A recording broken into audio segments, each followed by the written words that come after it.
So if you're a fan of any other club on the planet, finishing second place in your league, runner-up of your cup, and in the quarterfinals of the Champions League, sounds like a pretty amazing season. But for Real Madrid, it's an absolute disaster.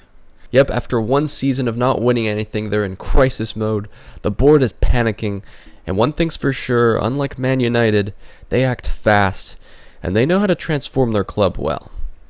They've already almost completed their transformation already, and they want to have the whole thing ready by the Club World Cup, which kicks off in a month's time. In this video, I'll be walking you through Real Madrid's extremely quick transformation, including all the new signings they've just finalized. First, to set things up though, we have to talk about their manager situation. Now, I have made a couple videos already covering this transfer saga, but there has been a new development that I need to share with you guys. If you're not familiar with what's been happening though, let me catch you up to speed. Basically, Ancelotti has been booted out the club and is going to take charge of the Brazilian national team and try to lead them to glory in the 2026 World Cup. And of course, Real has got Xabi Alonso lined up as the perfect replacement. If you want to learn more about Alonso, check out my previous video, but we will be going over a bit of him and his tactics later on in the video. Basically, what you need to know is he's an amazing manager, and I think Real Madrid are making a perfect decision by snapping him up. Now, there was some debate over whether or not Alonso was going to use his back three system that worked so well at Leverkusen. With the current squad Real has, it doesn't look too well suited for that style of play, which is why Real have already lined up 3 new signings for Xabi Alonso, and it has been confirmed that he is going to stick with the back 3. The positions that Real Madrid are strengthening are a right wing back, a center back, and a left wing back. And I'm going to take you through them all one by one. Starting with one that I'm sure you all knew about already, Trent Alexander-Arnold. Now, there's some interesting tactics with Trent to talk about too, but we'll get to that a little bit later. But yeah, if you don't know too much about Trent, he's pretty much the best passer in world football. Not a world-class defender, but still a bit underrated when it comes to his defending. But just an incredible playmaker, and honestly, in my opinion, he's a bit more of an heir to Modric's throne than to Carvajal's, despite the fact that his position is actually right back. Next, we're going to talk about Real's new center back, which is all but secured for £50 million, and it's Bournemouth's young Spanish star with the least Spanish-sounding name I've ever heard, Dean Huijsen.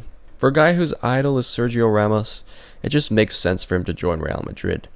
But yeah, this guy's just 20 years old, and if you haven't watched much Bournemouth this season, just know he's the ideal modern center back. He's very tall, very solid at defending, but also really, really good at playing out from the back, which is ideal for the style that Alonso wants to play. And another Spaniard is going to come in to play left wing back for Real. Despite the fact that they already have Ferland Mendy, Fran Garcia, and even Camavinga that can play in that position, they're going for Benfica's Alvaro Carreras, who is just 22 years old, actually is a Real Madrid youth product. Now, this guy is actually really well-rounded. At Benfica, he's definitely more of a defensive-minded traditional left-back rather than a wing-back that sprints forward all the time, but he has shown that he can get forward and behind the defense. Alright, let's move into a bit of a tactical breakdown here so I can show you how I see these signings fitting in and comparing Real to Alonso's Leverkusen. Okay, so I've got my tactics screen set up here. First, we're looking at Alonso's Leverkusen side. I'm going to point out a few things, most notably the difference between the two wingbacks. This is pretty much a map of Leverkusen in possession, and I'm going to talk you through a couple different ways that they like to play.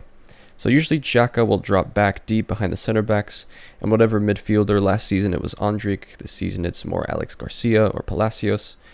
It's going to roam a little bit further forward. I'm telling you this so we can see how it's going to mirror with Real Madrid's players right when we switch. And then on the left, usually Grimaldo tends to stay a little bit further back, and he'll swing and crosses. So if we take the ball here, swinging crosses to Boniface, and maybe it'll bounce out. Wirtz will get the ball. Some interplay will happen here. So yeah, Grimaldo stays further back. Sometimes Hincapié, the center back, will overlap and act as, more of an attacking wing back. But on the other side with Frimpong, it's completely different. So Grimaldo stays back, he whips and crosses. But on the right-hand side, Frimpong tends to just kind of burst behind the defense. So it'll be, some interplay happening here between Hofmann, Wirtz, Ondřić. And then Frimpong will get all the way behind the center backs. See a pass in here, and he'll either shoot, he'll square it to Boniface or Sheik, and that's how they'll attack. So the key things here to note are some interplay between Hofmann and Wirtz, or whoever's playing, nowadays it's Buendia, Adley. Last season it was Hoffman. And Grimaldo tends to stay a bit further back and whip in crosses, while Frimpong bombs up the wing and acts more like a winger than a wingback. And now a little map of how we could see this potentially working with Real Madrid. I think they're going to kind of swap.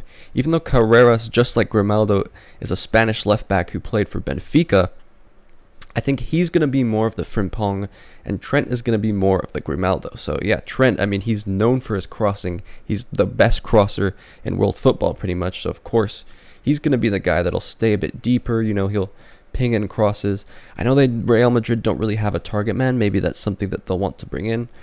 Mbappe, Bellingham does well with crosses. So I could see him kind of getting into the box. And him and Trent do have a bit of a connection. They're both English. I think they're both friends. So that could be something that we see quite often. I don't think Bellingham will be one of the two traditional center midfielders. I think Tchouaméni will be the Xhaka of this team, dropping back. I think Valverde will have the license to get forward more as that box to box. I think Huijsen on the left-hand side will be the kind of Hincapié type player who will overlap sometimes with Carreras. And of course, maybe Militao will do the same since Trent will tend to drop back more. Militao might do the same on that side. And Rudiger, you know how good he is in a back three, how good it was for Chelsea a few years ago. So he'll be very comfortable in this system. But Carreras, I know that's not how he was used with Benfica, but I think Xabi Alonso will want him to kind of take up more of that Frimpong type role. Maybe not traditionally like Frimpong, because I think Vini Jr. coming off the left-hand side is going to make those runs into the box.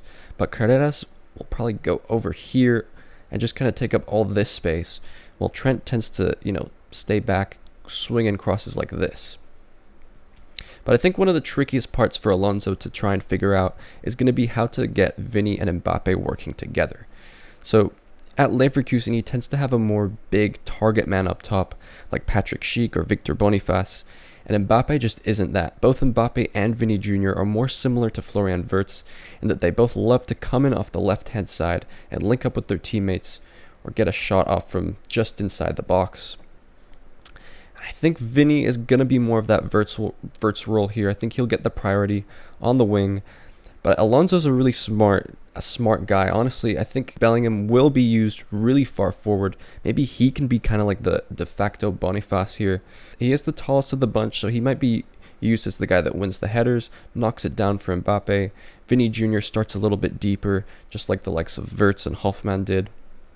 For Leverkusen, he dribbles the ball forward, some interplay with Carreras on the wing, cross into Mbappe, cross into Bellingham. And then, of course, Trent will kind of sit back here with Valverde, pick up the loose balls, do a good bit of passing. So, in a way, I know it's, a 3 at the back. I think in possession, it can kind of be structured as almost a 4-2-4 or a 4-4-2.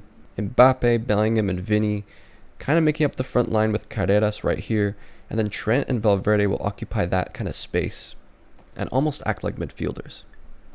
Tchouaméni's going to drop back and be way more defensive, and then the center backs will push up, as what tends to happen. That's how I think Alonso's Real Madrid is going to work. I think it could be really, really effective if he gets it right. That's just my prediction. I know some of you might not agree with, the notion of Bellingham being used as more of a target man striker. I think it could work. I think Trent will definitely be the Grimaldo of the two wingbacks. But yeah, if you have any kind of tactical insights on this, let me know what you think. Let me know what you think of Real Madrid's signings in general. And yeah, if you enjoyed the video, please leave a like and subscribe to Footballers for more videos like this one.